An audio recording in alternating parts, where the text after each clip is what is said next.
Hi everyone, I am Pierrette Rouleau and I am the owner and broker in charge of my company, Rouleau Real Estate Group.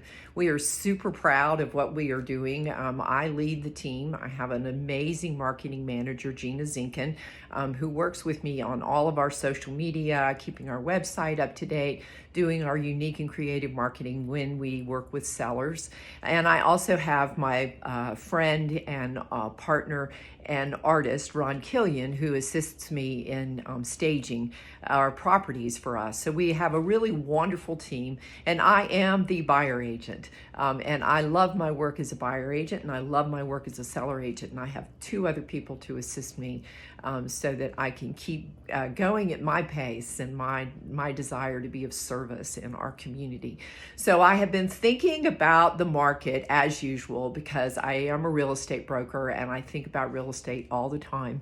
I'm also an academic or a former academic, and so I really like to understand things. I like to teach things. I like people to know where they're going and for you to have intellectual understanding to go with this really kind of large emotional transaction that occurs when we buy or sell a home.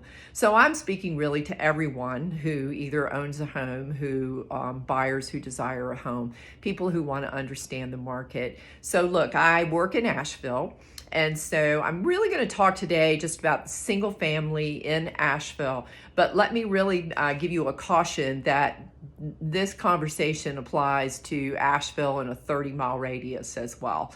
And then I want to talk about, too, the kind of larger issue. So look, you guys, I took 2 semesters of economics in undergraduate school. It really was kind of hard, but I did make it through. And what I want to say most importantly, all right, is that real estate is a supply-demand market. There are other issues going on, right? There are inflationary issues, other issues, but real estate is a very simple supply-demand market. And so on the national level, we have been losing inventory since about 2015. All right. And that is about when that sluggish recession started to pick up and buyers started to buy. But our inventory continued to go down, all right, from 15 to 22 or 20. All right. And what happened in 2020 is that 38 million new buyers started coming into the market. We had a pandemic.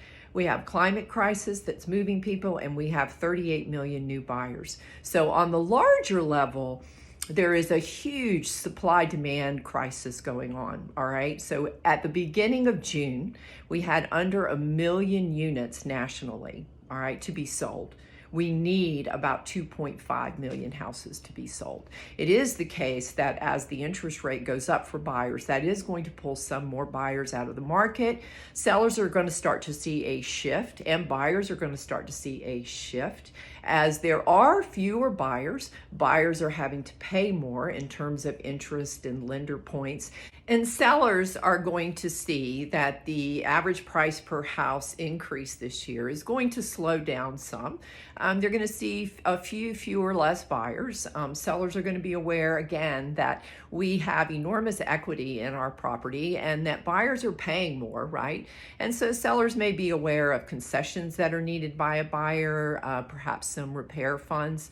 So again, to that inventory picture. So on the local level, we are still selling in the Asheville single family city limits. We are still selling 30% of our active listings. That's nuts. Okay, we still have 2 months of inventory in the city of Asheville in single family. And so we are very much locally can compare ourselves to the national market in terms of supply and demand. So I'd like to give you 2 examples from our work. Most recently, we sold a listing in Brevard.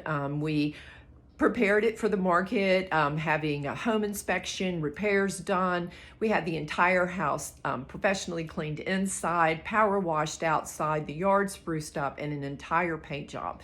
The seller spent about $12,000. And remember, this is a very strong seller's market. But I understood when we went on the market on the Mother's Day that the market was starting to soften a little bit, soften in terms of those number of buyers and well, as well as maybe a little more inventory, right? So we really got the house ready to go. 123 Gallimore Road in Brevard. Please take a look at it. We're super proud of our marketing. Ron and I staged the property. Gina started marketing Brevard, North Carolina about a month out on social media. We've sent out postcards, and it was interesting in retrospect, now that the house is closed. We did not have 6 offers on the first day. We had about 10 or 12 showings on the first day. Now, we did have an offer that came in, a no showing offer. And quite frankly, my clients appreciated how much work I had done, how much work our team had done, and how, how we were just wanted to negotiate. We wanted to see what the market would bring. So here's what the market brought. It actually brought 2 cash offers that were really lowball, under 300. We were shocked. And yet those agents represented their buyers and understood that there's just some movement going on for buyers to have more opportunity to work with sellers. Now, we also had 2 cash offers that were way over, and we ended up selling for $41,500 over. That is definitely a function of the market. I know that that's an excessive price, but you know what?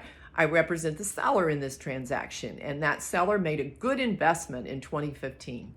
And so that's what we hope for buyers, right? And so on the buyer's side, I have a buyer closing this weekend. I love them so much, closing this Friday. And I was able to get them a little bit off the list price because I was really concerned about appraisal. And I was able to get them a few repair funds. And so I am super excited to have worked both so successfully on both ends of the spectrum. And I'm super excited to be able to convey to you some really kind of on the boots local information about what's happening in the market. So peace and love everybody in the room. Remember Ukraine, remember our children. Who the heck needs guns?